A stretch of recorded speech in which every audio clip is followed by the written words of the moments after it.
The Crimson Ghost, Book 1, The Birth of Vengeance. Chapter 1, The Verdict. The Cook County Courthouse was a crucible of human emotion, a place where destinies were forged and shattered under the cold gaze of Lady Justice. It reeked of a potent cocktail, the sweat of anxiety, the cloying sweetness of cheap cologne attempting to mask fear, the sharp tang of legal documents, and the underlying metallic scent of justice itself, a scent that, to Andrew Draven, felt more like the coppery tongue of blood. Fluorescent lights, long and unforgiving, buzzed overhead, their sterile glare casting a pallid light on the scene unfolding below. The courtroom was a theater of the damned, teeming with vultures drawn to the spectacle of a fallen man. Reporters, their faces hungry for a headline, scribbled furiously in their notebooks. Spectators, a mix of morbid curiosity and genuine concern, leaned forward in their seats. Leeches, lawyers, fixers, and those who profited from human misery lurked in the shadows, their eyes gleaming with avarice. But Andrew Draven didn't truly see them. They were a swirling, indistinct mass on the periphery of his consciousness. He existed in a bubble of muted sound and distorted reality. He stood frozen within the defendant's box, a cage of polished wood and cold indifference. His fists were clenched so tightly that his fingernails, ragged and bitten, cut painful crescents into his palms, each dig a futile attempt to ground himself in the present. He felt nothing, or rather, he felt too much. A cacophony of sensations that coalesced into a numbing void. His heart hammered against his ribs like a trapped bird. Yet his limbs felt heavy, unresponsive. A high-pitched ringing dominated his ears, a relentless tinnitus that drowned out the murmuring, buzz of whispers that swarmed around him like flies, each word a potential barb aimed at his already wounded soul. A memory flickered at the edge of his awareness, his father's booming laughter, echoing through their small apartment, the smell of his father's aftershave, a brief, fleeting moment of warmth and security. The memory was a cruel taunt, a reminder of a life that felt impossibly distant now. Then the crack. It wasn't just a sound. It was a physical force. The gavel slammed down on the judge's bench with the sharp, decisive finality of a gunshot. The sound ripped through the courtroom, shattering the tense silence and jolting Andrew back to a semblance of awareness. "James L. Andrew Draven," the judge's voice boomed, amplified by the courtroom's acoustics, each word echoing with chilling precision. "You are hereby sentenced to 20 years in federal prison." The judge, a stern figure with eyes that held the weight of countless judgments, spoke with the cold, dispassionate authority of a deity passing sentence. His voice, devoid of empathy or inflection, was final, sharp enough, it seemed to Andrew, to flay the flesh from bone, to strip away the last vestiges of his humanity. A collective gasp swept through the courtroom, a wave of sound that rippled through the seated masses.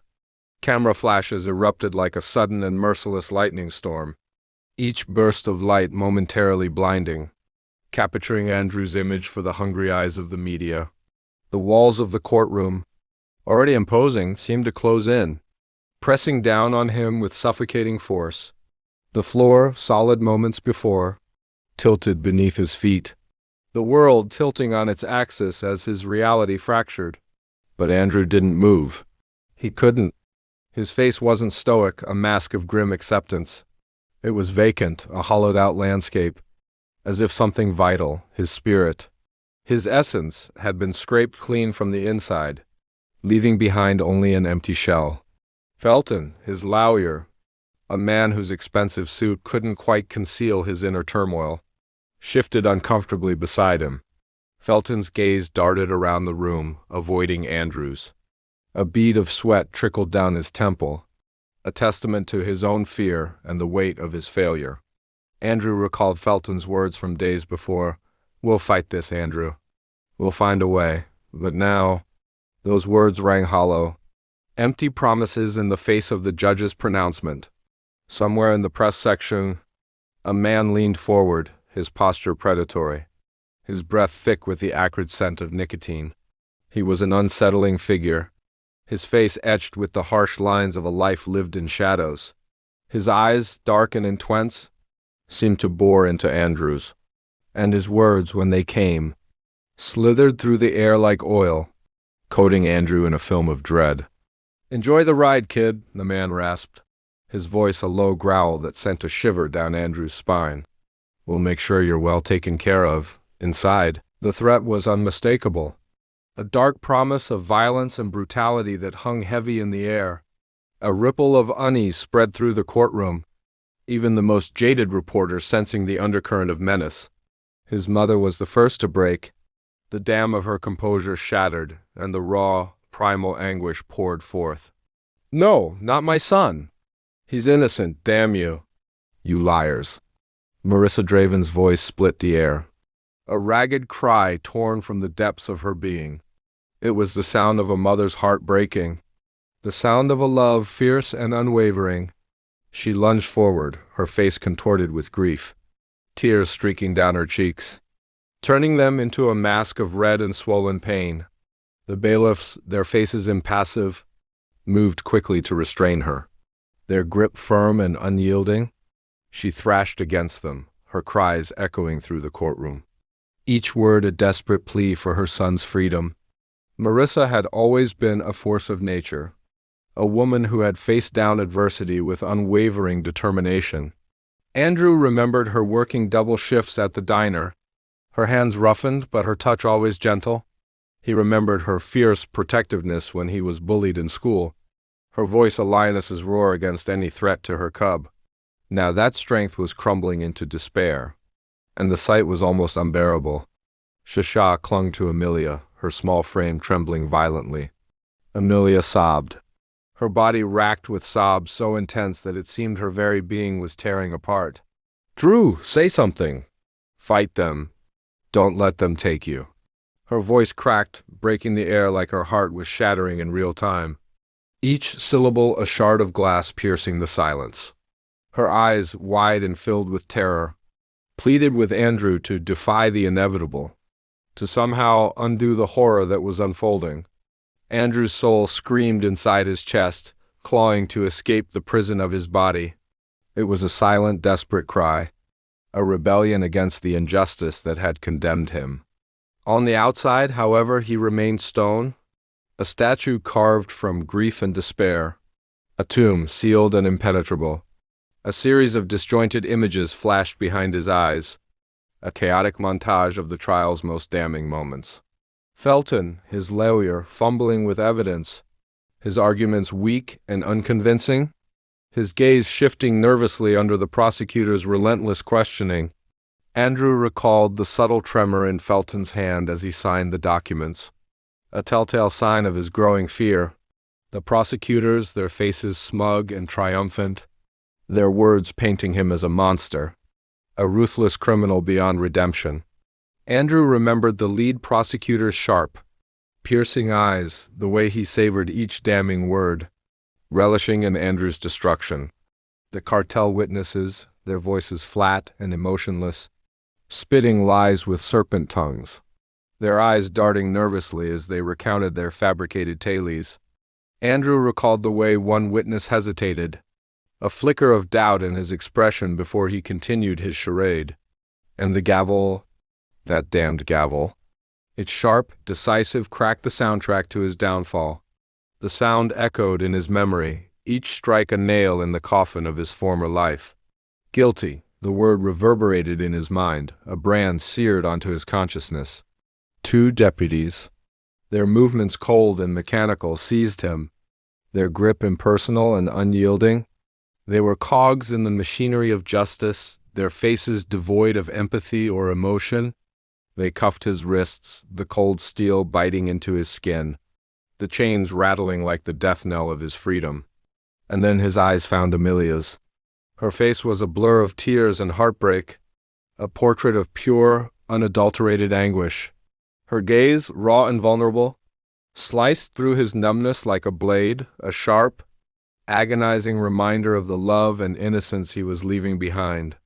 Her lips quivered as she tried to reach him, her hand outstretched in a gesture of desperate longing, but Shasha held her back, her grip firm but gentle. "Drew, please, don't leave us. Her voice was a broken whisper, a plea that tore at Andrew's heart, a sound that would haunt his dreams for years to come.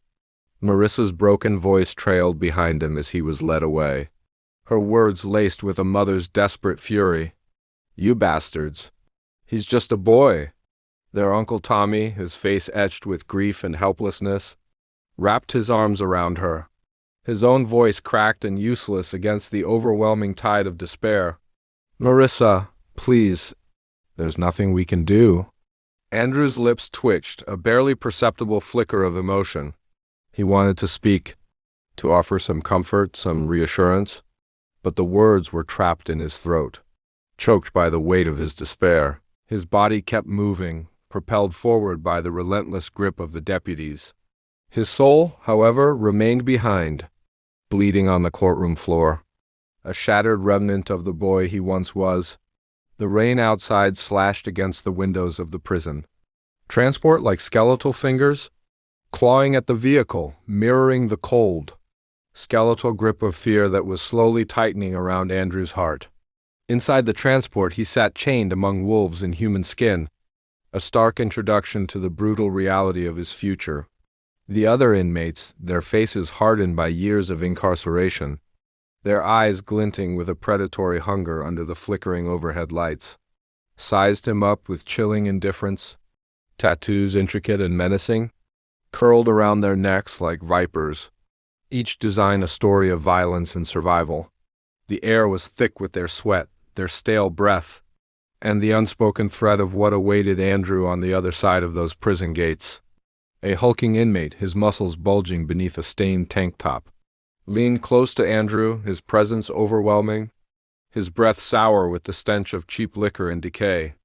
"Hey, fresh meat," he growled, his voice a low rumble that vibrated in Andrew's bones.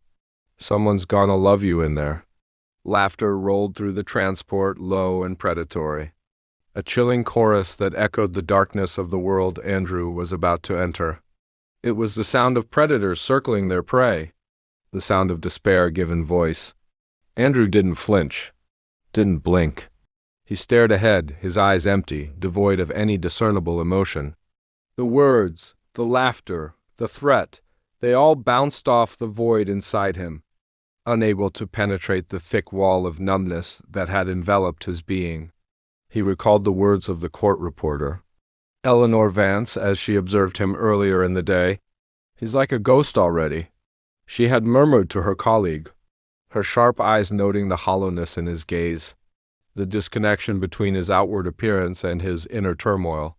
His mind spun, a chaotic vortex of fragmented memories and distorted sensations.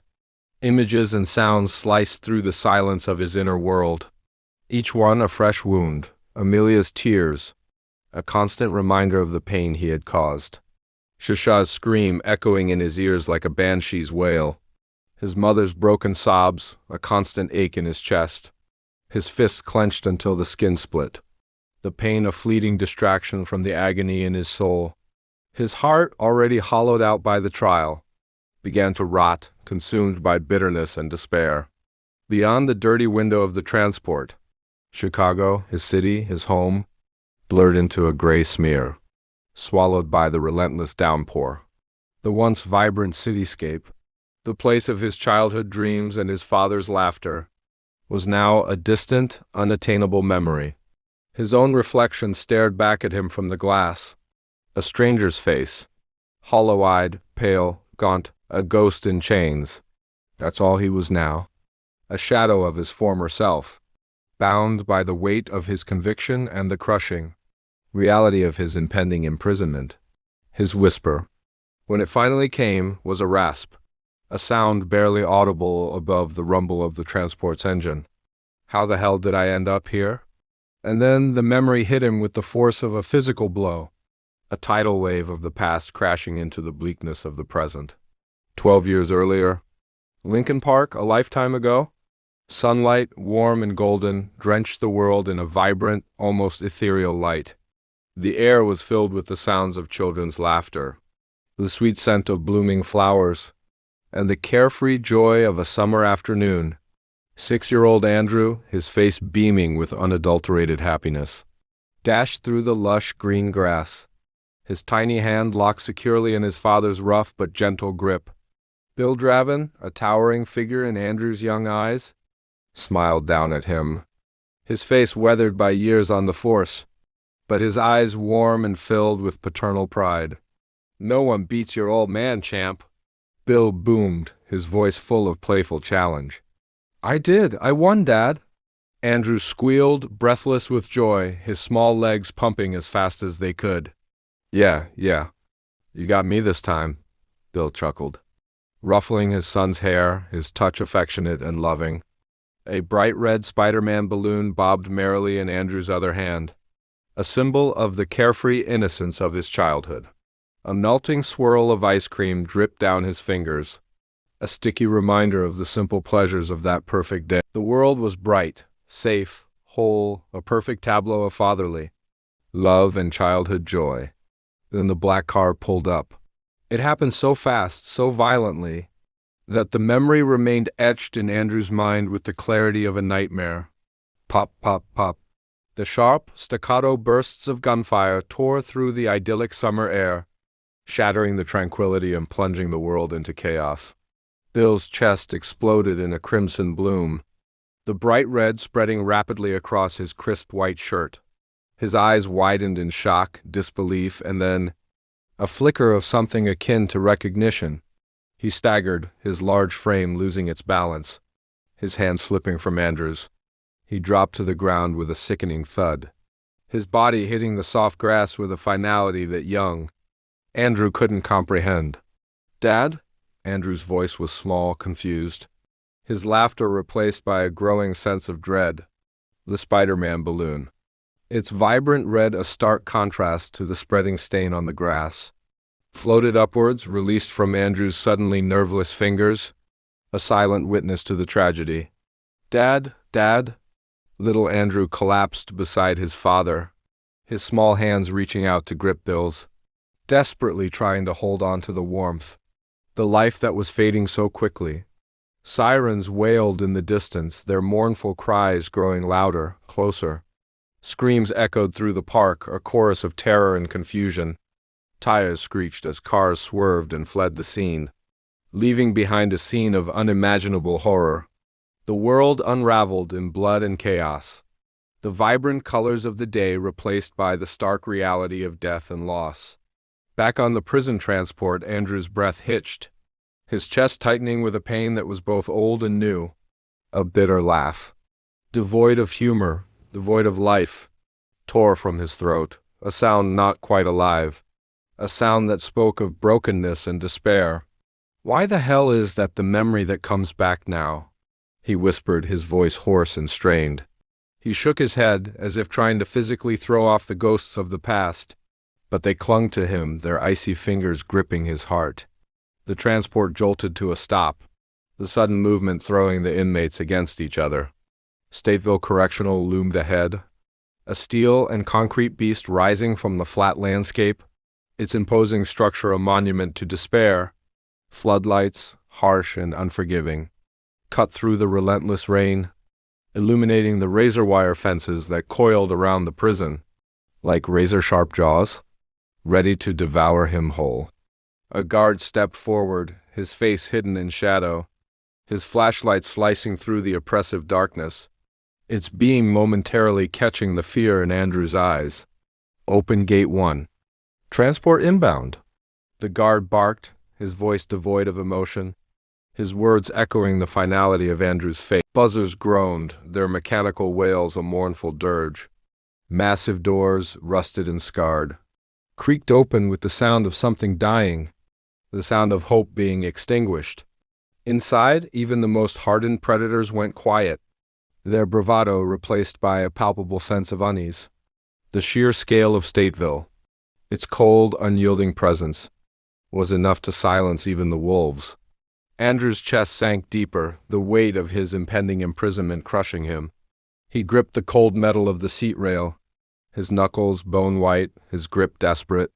The prison walls towered above him, swallowing the sky, swallowing hope, leaving behind only darkness and despair. His stomach twisted in knots, a mix of fear and nausea, His mouth dried to ash, leaving a bitter taste on his tongue. No plan, no fight. He had none. Just fear, just chaos. The same chaos that had consumed his life. The same chaos that had led him to this moment. Another memory surged. This one more recent, more raw. A stark reminder of the path that had led him to this grim destination. Age 15. Sophomore year. Behind the bleachers of his high school, a place of furtive encounters and whispered secrets, Roxane de la Vega had cornered him. Her presence a whirlwind of sharp edges and dangerous allure. She was danger wrapped in denim and leather, her dark eyes glittering with a knowing intensity that both thrilled and intimidated. The awkward. 15-year-old Andrew. You look like you're dying for trouble, street boy. Want to make some real money? Her voice was a husky purr, a low invitation that sent a shiver down his spine. Andrew shifted his weight, feeling the heat rise in his cheeks. I'm good, he mumbled, trying to appear nonchalant. But his gaze was drawn to her like a moth to a flame. Roxane smirked, a flash of white teeth against her dark lips. She stepped closer, invading his personal space with a confidence that belied her 17 years. Sure you are. Let me guess, Mom's behind on rent. Little sis needs new shoes? Her words hit a nerve, scratching at the raw edges of Andrew's insecurities. His jaw clenched. His silence a reluctant admission of his desperate circumstances. Days bled into weeks, a hazy montage of stolen moments and escalating dares. Roxane reeled him in with a practiced ease, her whispers like honeyed poison. Ditching class became the norm, replaced by the thrill of petty thefts and the rebellious. Spray of graffiti tags on brick walls. Each time he followed her into the shadows, his pulse thundered in his ears. He felt alive, reckless, wanted in a way he never had before. One night, the air thick with the smell of stale cigarettes and her cheap, intoxicating perfume. They found themselves tangled, together on a stained mattress in the skeletal remains of a derelict building. The city lights cast long, eerie shadows across the peeling walls. Easy money's out there, Andrew? She whispered, her breath hot against his ear. Her fingers traced the line of his jaw, sending a jolt of nervous energy through him. Stop playing small if you want to survive. Then she kissed him. His first real kiss? It wasn't the tender, innocent exchange he'd imagined in his adolescent fantasies. It was raw, urgent, a potent mix of sweetness and something darker, something possessive. Her tongue danced against his, a prelude to a more profound transgression. One kiss led to another, the urgency escalating. Clothes were shed with a desperate haste. The rough fabric a stark contrast to the sudden vulnerability of bare skin. Roxane moved with a knowing confidence that belied Andrew's inexperience. She guided his hands, her touch both demanding and strangely tender, leading him into a world of sensation that was both terrifying and exhilarating. The act itself was a whirlwind of raw physicality, a loss of innocence in the most brutal and intimate way. Andrew clung to her, lost in the confusing maelstrom of new sensations. The scratch of her denim against his skin, the taste of her lipstick lingering on his lips. It was over quickly, leaving him breathless and disoriented. A strange mix of shame and a burgeoning, confused desire. Roxane pulled away, a triumphant smirk playing on her lips as she adjusted her clothes. That wasn't so bad, was it? She purred, her eyes holding a possessive glint. Now you belong to me. In that moment, tangled in the grime and shadows, Andrew's fate was sealed. He was ensnared in Roxane's web, blindly following her down a path paved with petty crime, and the dangerous allure of her father's world. A world where a cartel, lieutenant pulled invisible strings, subtly shaping Andrew's destiny without him even realizing it. Rain pounded harder against the roof of the transport, a relentless drumbeat that echoed the turmoil in Andrew's soul. Move, IT, fresh meat. The guard's bark shattered his reverie. Chains clinked, a metallic symphony of captivity. Inmates shuffled towards the open doors, their faces grim and resigned. Andrew stepped off the bus, the rain plastering his dark hair to his skull, the cold seeping into his bones. Guards flanked them, their rifles held at the ready, their expressions impassive. Rottweilers snarled, their fangs bared, their leashes held taut. The prison loomed, a monstrous silhouette against the stormy sky, swallowing not just delight, but any lingering vestiges of hope. Andrew tilted his head up, the raindrops trailing down his face like silent tears. His pulse thundered in his ears, a frantic drumbeat against the silence of his despair. No plan, no fight. Not yet. Just a boy in chains entering the gates of hell. The boy who would one day be feared as the Crimson Ghost was. For now nothing but broken, lost, unmade, a blank slate upon which the brutal reality of Stateville would begin to write its own violent story. Like, subscribe, share and comment your impression and feedback. Chapter 2 soon. Turn on the notification bell to get the exclusive